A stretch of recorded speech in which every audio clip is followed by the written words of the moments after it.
आज 10, कल 11 तारीख। ये तारीख पाकिस्तान की तारीख के अंदर एक बड़े अहम तरीन दिन के तौर पर इन 2 दिनों को लिखा जाएगा। सियासत है और सियासत में बहुत से लोग समझते थे कि शायद ऐसा फैसला नहीं होगा। बहुत से लोग ये समझते थे शायद गेम उल्ट जाएगी, लेकिन गेम तो उल्ट गई है। लेकिन गेम इस तरह उल्टी है कि बहुत सी सियासी जमातों के लिए अब इलेक्शन में टफ टाइम आ गया है। बिस्मिल्लाहिर्रहमानिर्रहीम, अस्सलातु वस्सलामु अलैका या सय्यदी या रसूलल्लाह, अस्सलातु वस्सलामु अलैका या सय्यदी या हबीबल्लाह। तमाम सुनने वालों को मेरा सलाम, मैं हूं राना सिंह। आज सियासत की तारीख का बड़ा दिन है। आज इलेक्शन की मूवमेंट का बड़ा दिन है। आज पाकिस्तान में इलेक्शन किस तरफ मुड़ेगा उसके हवाले से बड़ा दिन है। आज तहरीक इंसाफ को उसका इंतहाबी निशान बल्ला वापस मिल गया है। आज बड़ा अहम दिन है। 4 बड़े फैसले आज हुए हैं। एक फैसला जनरल डायर परवेज मुशर्रफ मरहूम की सजाए मौत को बरकरार रखना। दूसरा फैसला तहरीक इंसाफ के सरबराह के कागजात नामजद की मुस्तरद होना।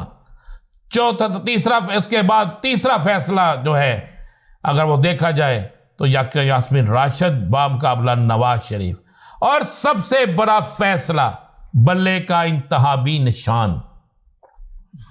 ये मैं फैसले का इब्तदाई हिस्सा देख रहा हूं। इस इब्तदाई हिस्से में इब्तदा में जो इब्तदाई फैसला सुनाया गया है उसमें जो चीजें बिल्कुल वाज़ेह हैं, अब इन चीजों के बाद, इस तहरीर के बाद ये चीजें तो बड़ी क्लियर और खुलकर सामने आएंगी। तो इसमें बड़ी क्लियर सी चीज है, चूंकि 1-2 चीजें ऐसी सामने आ चुकी हैं जिसके बाद ये अब किसी सूरत में भी आईनी कानूनी तौर पर, अब अगर ये सुप्रीम कोर्ट में भी चले जाते हैं और फौरी समाअत के लिए केस मुकर्रर भी हो जाता है, तो फिर भी इलेक्शन कमीशन को या उन लोगों को जो जाएंगे उन्हें बड़ी शिकस्त का सामना करना पड़ सकता है। और वैसे भी आज रात को, कल तक हर सूरत में इंतहाबी निशान अलर्ट हो जाएंगे। इंतहाबी निशान अलर्ट होने के बाद तहरीक इंसाफ के उम्मीदवारों को सर्टिफिकेट जारी हो जाएंगे। आप जाके अपना सर्टिफिकेट जमा कराएं। 13 तारीख तक जमा करवाना होता है। सर्टिफिकेट जमा करवाएं और उसके बाद आप उस जमात के उम्मीदवार बनकर इलेक्शन लड़ें। सियासत है और सियासत में बहुत से लोग समझते थे कि शायद ऐसा फैसला नहीं होगा। बहुत से लोग ये समझते थे शायद गेम उल्ट जाएगी, लेकिन गेम तो उल्ट गई है। लेकिन गेम इस तरह उल्टी है कि बहुत सी सियासी जमातों के लिए अब इलेक्शन में टफ टाइम आ गया है।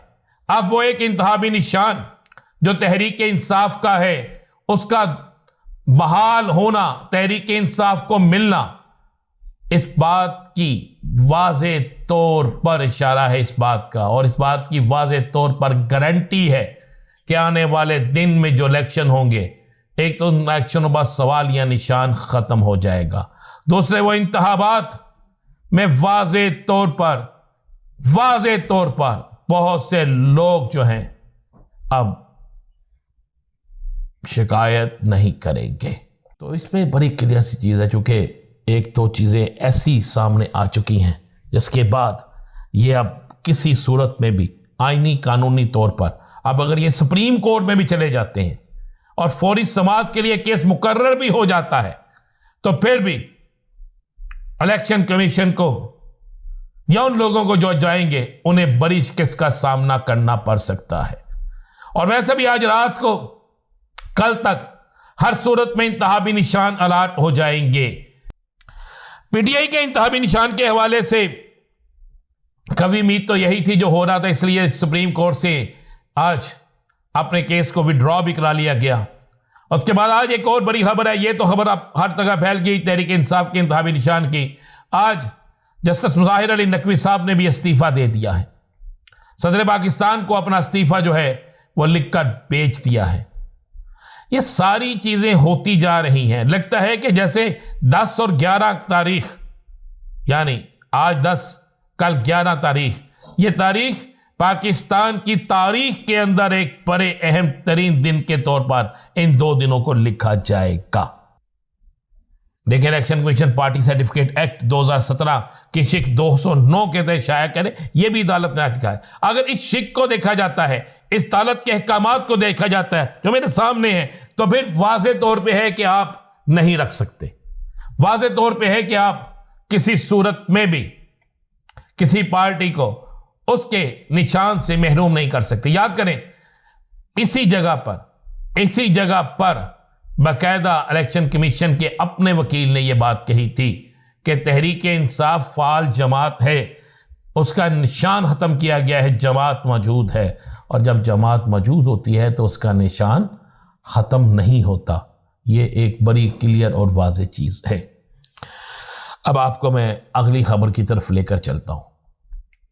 नून लीग और MKM में टूट गई तरक्क करके कल तक तमाम टीवी चैनल्स पर यह खबर चलवाई गई, चली या किसी सोर्स के साथ ये भेजी गई, और क्या था खबर यह थी कि जनाब हर सूरत में शहबाज शरीफ वहां से इलेक्शन लड़ेंगे कराची से, और कहा गया कि मुस्तफा कमाल उनके हक में दस्तदार होंगे। आज MKM पाकिस्तान की तरफ से वाज़ेह तौर पे कह दिया गया कि नहीं, मुस्तफा कमाल इलेक्शन लड़ेंगे। वो वहाँ उस ओहदे से या उस सीट से उन्होंने अपने कागजात वापस ना लिए हैं ना लेंगे, जिसके बाद आप कह सकते हैं कि टूट गई तरक्क करके। और एक और ख़बर आपको देता चलो कि हाई कोर्ट के फैसले के ख़िलाफ़ सुप्रीम कोर्ट से रजू करना है या नहीं करना, इन दोनों के हवाले से फौरी तौर पर चीफ इलेक्शन कमीशन ने अपना इजलास बुला दिया है। सराय कहते हैं कि इस इजलास में, ये जो इजलास है कल तलब किया गया है, और कल इस इजलास में अहम तरीन फैसले किए जाएंगे। उन फैसलों में ये बात बिल्कुल क्लियर होकर सामने आएगी कि क्या होना है। अगर उन फैसलों में ये बात साफ होकर क्लियर होकर सामने आ जाती है कि ये सुप्रीम कोर्ट से रजू करने जा रहे हैं, तो क्या फिर इतना वक्त है?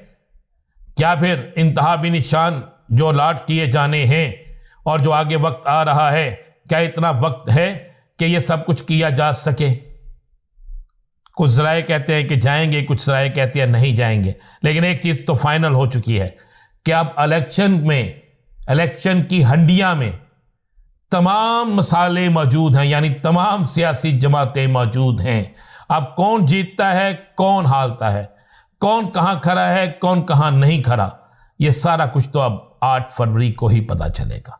जिसको लोग पसंद करेंगे, जिसको अवाम लाइक करेगी, जिसको अवाम समझेगी ये हमारे हकीकी नुमाइंदे हैं, अवाम उनको वोट दे देगी। और जो हमारे हकीकी नुमाइंदे अवाम जिनको नहीं समझेगी, अवाम उनको वोट नहीं देगी। मज़ीद क्या होगा, इंतज़ार कीजिए मेरे अगले व्लॉग का। आज चूंकि सबसे बड़ी डेवलपमेंट यही थी। इजाज़त दीजिए, अल्लाह हाफिज़।